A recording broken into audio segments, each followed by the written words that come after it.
Hi friends, कैसे हो? I hope आप लोग बहुत अच्छे होंगे।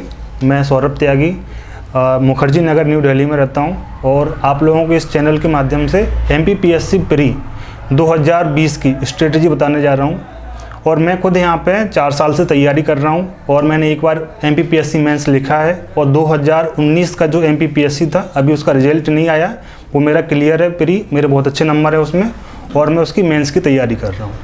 अब जो मैं आपको स्ट्रेटजी बता रहा हूँ, जो आगे एग्ज़ाम आने वाला है MPPSC 2020, जो कि अप्रॉक्स जनवरी या फरवरी में होगा या हो सकता है मार्च से, लेकिन मार्च से ज़्यादा आगे नहीं जाएगा, उसकी स्ट्रेटजी मैं आपको बताने जा रहा हूँ।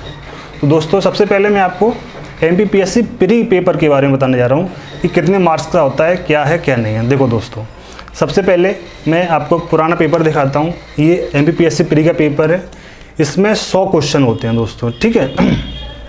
और एक हमारा जो क्वेश्चन होता है वो 2 नंबर का रहता है, ठीक है। इस प्रकार हमारे 100 क्वेश्चन यानी 200 नंबर का पेपर होता है और इसमें 2 पेपर होते हैं, एक GS का रहता है और दूसरा हमारा CSET का रहता है। CSET क्वालिफाइंग होता है, इसमें 33% मार्क्स लाने होते हैं, जबकि GS वाला जो हमारा पेपर है उसमें आपको कट ऑफ जाती है और जो कट ऑफ के बाद नंबर डिसाइड होते हैं कि जनरली हमारा जो पेपर है कितने पे क्वालिफाइंग होगा, ठीक है दोस्तों। अब हम बात करते हैं सब्जेक्ट के बारे में कि इसमें कौन कौन से सब्जेक्ट आते हैं MPPSC प्री में। देखो दोस्तों, इसमें हमारा सबसे पहले history, polity, geography, general science, SC/ST act, MP GK, current affair, ये मतलब कुल मिला के 8 या 9 सब्जेक्ट होते हैं जो प्रीलिम्स में GS पेपर में आते हैं, ठीक है दोस्तों। और इनका वेटेज जैसे कि SC और ST एक्ट है उसका 15 से 20 क्वेश्चन के बीच में होता है। अगर हम हिस्ट्री की बात करें तो उसका 10 से 15 है, पॉलिटी की बात करें तो वो 10 से 15 है। अगर हम MP GS की बात करें तो उसका वेटेज थोड़ा ज़्यादा होता है, वो तकरीबन 15 से 20 क्वेश्चन के बीच में रहता है। इस प्रकार टोटल इन सारे पोर्शन को मिला के 100 क्वेश्चन आते हैं और 100 क्वेश्चन पेपर में जो है कि बाद में मेरिट बनती है, फिर आपकी मेरिट डिसाइड होती है, ठीक है दोस्तों।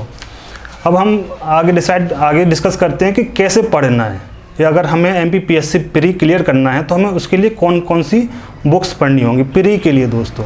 तो देखो दोस्तों, सबसे पहले हमें प्रीवियस ईयर पेपर उठाओ और प्रीवियस ईयर पेपर उठाने के बाद उनको एनालिसिस करो कि क्वेश्चन कैसे बनते हैं और क्वेश्चन कहाँ से पुटअप हो रहा है, ठीक है दोस्तों। इतना जब हम समझ लेंगे और किस टाइप का क्वेश्चन पुटअप हो रहा है, इन चीज़ों को जब हम समझ लेंगे तो हमें किताबें पढ़ने में आसानी होगी और हम जब किताब पढ़ेंगे तो हमें खुद पता चल जाएगा कि इस लाइन पे से क्वेश्चन बन सकता है, ठीक है दोस्तों। तो सबसे पहले मैं बात कर रहा हूँ general history, polity, geography, economy और तुम्हारा जनरल साइंस की और करंट अफेयर की। देखो दोस्तों, मैंने जो पढ़ा है वो ये है। सबसे पहले मैंने हमारा तो सबसे लूसेंट तो है ही, आई होप आप सब लोग ही पढ़ते हैं इसको। मैंने सबसे पहले लूसेंट को पढ़ा, ठीक है। लूसेंट को पढ़ने के साथ में जो मैंने अपनी स्ट्रेटजी बनाई वो मेरी स्ट्रेटजी ये थी कि लूसेंट के साथ साथ में मैंने लूसेंट की बुक्स, ये ऑप्शनल बुक्स होती है, इसमें केवल और केवल क्या होता है, क्वेश्चन दिए रहते हैं, है ना दोस्तों। इसमें सिर्फ क्वेश्चन दिए हुए हैं जबकि इसमें आपका पूरा एलेबोरेट किया हुआ है। तो मैंने पहले हिस्ट्री को पढ़ना शुरू किया। हिस्ट्री पढ़ने के बाद में जब मेरी हिस्ट्री ख़त्म हो गई तो मैंने फिर लूसेंट के जो है सारे के सारे क्वेश्चन लगाए, किसके, हिस्ट्री के दोस्तों। अगर आप इस तरीके से पढ़ोगे ना तो इसमें जो क्वेश्चन दिए हैं लूसेंट में वो इतने स्ट्रेटेजिक तरीके से दिए हुए हैं कि आपकी चीज़ें एकदम से क्लियर होती चली जाएंगी और जो है कि आपके कंसेप्ट आई होप प्रीलिम्स के लिए आपके क्लियर हो जाएंगे। आपको देखो NCERT तो पढ़नी ही पड़ेंगी, NCERT तो बेस होता है अगर आप प्रीलिम्स देना चाहते हो तो 11th और 12th की NCERT हिस्ट्री की, उसके बाद लूसेंट और लूसेंट के साथ में आपको ये क्वेश्चन ज़रूर लगाने हैं। और दोस्तों, क्वेश्चन कैसे लगाने हैं वो मैं आपको बता देता हूँ। देखो, सबसे पहले यहाँ टॉपिक वाइज दिए हुए हैं, आप कोई भी एक टॉपिक उठाइए, जैसे कि महाजनपद काल, इसमें आपके तकरीबन क्वेश्चन दिए हुए हैं, 56 क्वेश्चन दिए हुए हैं। तो आप पूरे 56 क्वेश्चन को बिना देख के लगाइए, मतलब आंसर मत देखना और उसके बाद आप जब पूरे लगा दो, उसके बाद आंसर मिलाओ, आंसर मिलाने के बाद फिर दोबारा उसको चेक करो। तो इसमें क्या है, पूरा सीक्वेंस में दिया हुआ है। तो महाजनपद काल लूसेंट की उसमें पढ़ने के बाद और इसमें क्वेश्चन लगाने के बाद आई होप आपका क्लियर हो जाएगा। एनसीईआरटी का मैं पहले बता चुका हूँ, 11th और 12th की एनसीईआरटी सफिशिएंट है हिस्ट्री के लिए। ठीक है दोस्तों, अब बात करते हैं पॉलिटी की। देखो दोस्तों, पॉलिटी के लिए बेसिक तो लक्ष्मीकांत भगवान ही है, आप सब लोग जानते हो। और अगर आप लक्ष्मीकांत को और एनसीईआरटी पढ़ोगे तो वो आपको मेंस में काम आएगा। आप लूसेंट अगर आप एनसीईआरटी नहीं पढ़ोगे तब भी आप प्रीलिम्स क्लियर कर सकते हो, लेकिन अगर आपको मेंस क्लियर करना है तो उसके लिए तो आपको कंपलसरी एनसीईआरटी पढ़नी ही पड़ेगी। और पॉलिटी हो तो पॉलिटी के लिए आपको लक्ष्मीकांत पढ़नी पड़ेगी। लेकिन लूसेंट में से अभी पॉलिटी कैसे पढ़ना है दोस्तों, जब आप लूसेंट में पॉलिटी वाले जो पोर्शन है उस पोर्शन में जाइए और पूरे जो लूसेंट का डाटा दिया हुआ है उसको अच्छे से पढ़िए और एनालिसिस करिए। उसके बाद में फिर आप जो है कि इसमें तकरीबन 4 से 5 हजार क्वेश्चन दिए हुए हैं सिर्फ और सिर्फ पॉलिटी के। और वहाँ इतना और क्लियर है, एमपीपीएससी में 99% जीएस का पोर्शन जो होता है वो लूसेंट से बाहर नहीं जाता। देखो 100% तो अपन नहीं कह सकते, लेकिन 90% बहुत होता है और इससे हमारा पेपर आराम से क्लियर हो जाएगा। तो हिस्ट्री, पॉलिटी, जियोग्राफी, इकोनॉमिक्स, ये जो और जनरल साइंस बहुत अच्छी दी हुई है लूसेंट में प्रीलिम्स के लिए। देखो एनसीईआरटी आपको, अगर आप चाहते हो कि आपको प्री कम मेंस दोनों की तैयारी करनी है तो आपको पॉलिटी के लिए लक्ष्मीकांत और जियोग्राफी के लिए 6 to 12 एनसीईआरटी, इकोनॉमिक्स के लिए 11th-12th की एनसीईआरटी और जनरल साइंस के लिए आपको 9th और 10th की एनसीईआरटी ये पढ़ना है। इससे बेनिफिट ये होगा कि आपके कंसेप्ट भी क्लियर हो जाएंगे, मेंस भी तैयार हो जाएगा और प्रीलिम्स में आपको एकदम कॉन्फिडेंट रहेगा कि मेरे सारे जो है क्वेश्चन आराम से बन जाएंगे। ठीक है दोस्तों, अब देखो एक जो सबसे बड़ा पोर्शन होता है एमपीपीएससी में वो पोर्शन होता है मिसलेनियस का। ठीक है दोस्तों, मिसलेनियस का मतलब विविध जिसको हम बोलते हैं। तकरीबन 5 से और 10 क्वेश्चन के बीच में मिसलेनियस से क्वेश्चन बनते ही बनते हैं। ठीक है दोस्तों, और वो ऐसा कोई कंसेप्ट नहीं होता मिसलेनियस का कि हम कंसेप्ट जो है अपना बना लेंगे तो क्वेश्चन बन जाएगा, बिल्कुल नहीं होता। मिसलेनियस को अगर क्वेश्चन आ रहा है तो वहाँ से क्लियर करने के लिए आपको सिर्फ और सिर्फ रटना पड़ेगा। ठीक है दोस्तों, तो मैंने उसके लिए मेरी जो स्ट्रेटजी थी वो ये थी कि मैंने जितने भी जो मिसलेनियस थे उनको लूसेंट से उठा के अपने एक अलग रजिस्टर बनाया है मैंने। ठीक है, अपनी खुद की राइटिंग से ये मैंने रजिस्टर बनाया हुआ है पूरा, आप देख सकते हो। ठीक है दोस्तों, और इसका बेनिफिट ये है कि जब आप अपने हाथ से किसी चीज़ को लिखते हो ना तो उसको याद मतलब होने की मतलब जो है कि कैपेसिटी बहुत ज़्यादा बढ़ जाती है, आपके दिमाग से वो रिवाइंड हो जाता है। और जब भी आप जो है कि ये बुक्स खोलते हो तो आप एकदम से इसको आराम से पढ़ सकते हो, ये बहुत कंफर्टेबल होता है। आई होप आप इस काम को करोगे तो आपको बेनिफिट मिलेगा, बिकॉज मुझे मिला है तो मैं अपना एक्सपीरियंस शेयर कर रहा हूँ। ठीक है दोस्तों, और एक एमपीपीएससी में ही नहीं, आप कोई सा भी एग्ज़ाम दो, चाहे यूपीएससी का दो या कोई भी स्टेट पीसीएस का दो, मिसलेनियस से क्वेश्चन सिर्फ याद करके ही जो है कि कोई कंसेप्ट नहीं है उसका, तो इसके लिए आपको इस मिसलेनियस को पर्सनल आप काम कर सकते हो जैसे मैंने किया है वैसे। ठीक है दोस्तों, अब बात करते हैं हम, हमारा मेन जो पोर्शन है वो है SC/ST एक्ट। देखो दोस्तों, मध्य प्रदेश में सबसे ज़्यादा SC और ST जो है कि जनजातियाँ पाई जाती हैं, तो इसलिए वहाँ के पेपर में तकरीबन 20 क्वेश्चन एक्ट से पूछे जाते हैं। ठीक है दोस्त, तो उसके लिए मैं आपको बताना चाहूँगा कि कौन सी बुक्स मैंने प्रिपेयर की हैं। तो सबसे पहले बताऊँगा ये महावीर जो है पब्लिकेशंस की, महावीर पब्लिकेशंस की बहुत अच्छी बुक आती है और इसके चार्ट्स भी आते हैं। देखो प्रीलिम्स के लिए आपको ये चार्ट से आपका काम हो जाएगा, चाहे वो आपका एक्ट SC/ST एक्ट 1989 का हो या 1955 का हो या फिर आपका 1993 का हो। ठीक है दोस्तों, तो ये जो चार्ट दिए हुए हैं ये चार्ट आपके लिए बहुत बेनिफिट है और आपके जो है पेपर में इनमें से क्वेश्चन बन जाता है प्री में। मतलब देखो मैंने आपको पहले ही बताया था कि सबसे पहले आप क्या करोगे, प्रीलिम्स के लिए सबसे पहले आपको पेपर लेना है प्रीवियस ईयर। कितने प्रीवियस ईयर, कितने साल के, तकरीबन 10 साल के या 20 साल के।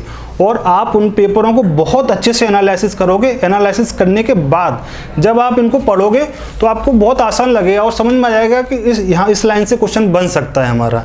ठीक है दोस्तों, तो SC ST एक बहुत बड़ा वेटेज है आपको पेपर निकालने में। अगर आपको पेपर सही में क्लियर करना है, कॉन्फिडेंट के साथ क्लियर करना है, तो जो 15 से 20 क्वेश्चन का जो पोर्शन है वो SC ST का एक्ट का है और वो आपको जो है कि पढ़ना ही पड़ेगा। इसके बिना MPPSC प्री क्लियर नहीं हो सकता आपका। और अगर आपको और ज़्यादा डीप में पढ़ना है तो ये जो बुक है महावीर पब्लिकेशंस की है, इसमें बहुत अच्छा कंटेंट दिया हुआ है और आपको डीप मतलब मेंस के लिए भी ये बहुत अच्छी बुक है।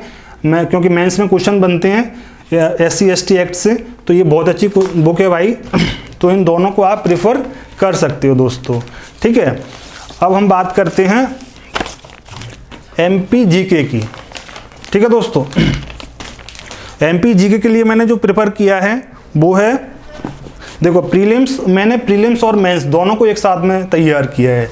ठीक है फ्रेंड्स, तो सबसे पहले मैंने MP की GK के लिए कहीं कोई कोचिंग नहीं लगाई है। मैंने जनरली क्या है, मैं खुद अपने ही नोट्स प्रिपेयर करता हूँ, मैं किसी कोचिंग पे नहीं जाता। तो मैंने ये MP मध्य प्रदेश की बुक से, ये जितेंद्र सिंह भदौरिया नाम से है, मैग्रो हिल्स जो है इसका पब्लिकेशन है, वहाँ आपको आसानी से ऑनलाइन मिल जाएगी। और अगर आपको मेंस लिखना है, इंटरव्यू के लिए जाना है, तो आपको ये बुक जहाँ तक है पढ़नी ही पढ़नी पड़ेगी। ठीक है दोस्तों, अब देखो मैंने इसमें से कैसे नोट्स बनाए हैं, ये मैंने खुद के अपने नोट्स निकाले हैं। ये इसमें पूरा MP GK है। ठीक है दोस्तों, और साथ में मैं MP करंट के भी साथ ही साथ में जो है कि नोट्स बनाता रहता हूँ। ठीक है दोस्तों, ये मेरे MP के खुद के नोट्स बनाए हैं, मैंने इस बुक से निकाले हैं। देखो ये अगर आपको लग रही है कि बहुत ज़्यादा है, हम इसको नहीं पढ़ पाएंगे, तो कोई बात नहीं है। आप एक महावीर पब्लिकेशंस की ये बुक आती है, ये बहुत अच्छी बुक है। इसमें से क्या है, जो फैक्ट एक्चुअली क्या है, MPPSC के प्री में फैक्ट्स ज़्यादा पूछे जाते हैं, तो इसमें जो है कि फैक्ट दिए हुए हैं। और अगर आपको मेंस की तैयारी करना है साथ ही साथ में, तो दोस्तों आपको ये वाली बुक प्रेफर करनी पड़ेगी। ठीक है दोस्तों, तो आई होप आप जो है कि इसमें चार्ट भी आते हैं, मैं आपको चार्ट बता देता हूँ। ये चार्ट आते हैं, 3 चार्ट आते हैं दोस्तों, इस बुक्स के साथ में आते हैं। महावीर पब्लिकेशन की ये बुक है, इसके साथ में चार्ट आते हैं। ये 3 चार्ट बहुत यूज़फुल हैं, इनको तो आप रट ही लेना। एक मैं MPPSC के एग्ज़ाम के लिए नहीं बता रहा, MP के जितने भी एग्ज़ाम होते हैं उन सब के लिए मैं बता रहा हूँ। ये 3 चार्ट हैं। ठीक है, तो इन चार्ट्स में से आपके वनडे एग्जाम के भी क्वेश्चन बन जाएंगे, प्लस आपका MPPSC प्री का बेस क्लियर हो जाएगा। ये बिल्कुल एकदम फैक्ट है। आपको ये चार्ट, और चार्ट का ऐसा है कि आप इसको अपने साथ में पॉकेट में रखें और जो कि कहीं भी जा रहे हो तो साथ में ले जा सकते हो, ट्रेन में और या बस में कहीं भी अपन ट्रैवल कर रहे हैं तो, और इनको खोल के अपन पढ़ सकते हैं। ठीक है दोस्तों, फैक्ट अगर आएगा तो यहाँ से अपना क्लियर हो जाएगा। ठीक है दोस्तों, अब हम आगे बढ़ते हैं। हमारा जो सबसे मेन पोर्शन रह गया है वो है हमारा दोस्तों current affair. Because current affair इस टाइम पे बहुत ज़्यादा आ रहा है, किसी भी एग्ज़ाम में जाओगे तो। और MPPSC में तो MP प्लस इंडिया दो या वर्ल्ड दो, तीनों को मिला के तकरीबन 8 से 10 क्वेश्चन करंट अफेयर के आते ही आते हैं। और कोई भी एग्ज़ाम हो उसमें तो करंट अफेयर आना ही आना है। तो उसके लिए मेरी जो स्ट्रेटजी है वो मैं आपको बता रहा हूँ दोस्तों। देखो मैं PD प्रिपेयर करता हूँ, हर मंथ की PD लेता हूँ। ठीक है दोस्तों, और PD का जो शुरू का पोर्शन है, देखो मैं आपको बता रहा हूँ, ये इतना मोटा हमें कोई मतलब नहीं है पढ़ने से, है ना।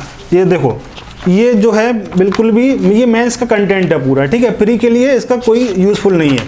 प्री के लिए सिर्फ हमें इतना जो शुरू का PD का जो आता है ये हमारे लिए इम्पोर्टेंट है। ठीक है दोस्तों, अब देखो मैं इसके नोट्स कैसे निकालता हूँ वो मैं अपनी स्ट्रेटजी आपको बता रहा हूँ। सबसे पहले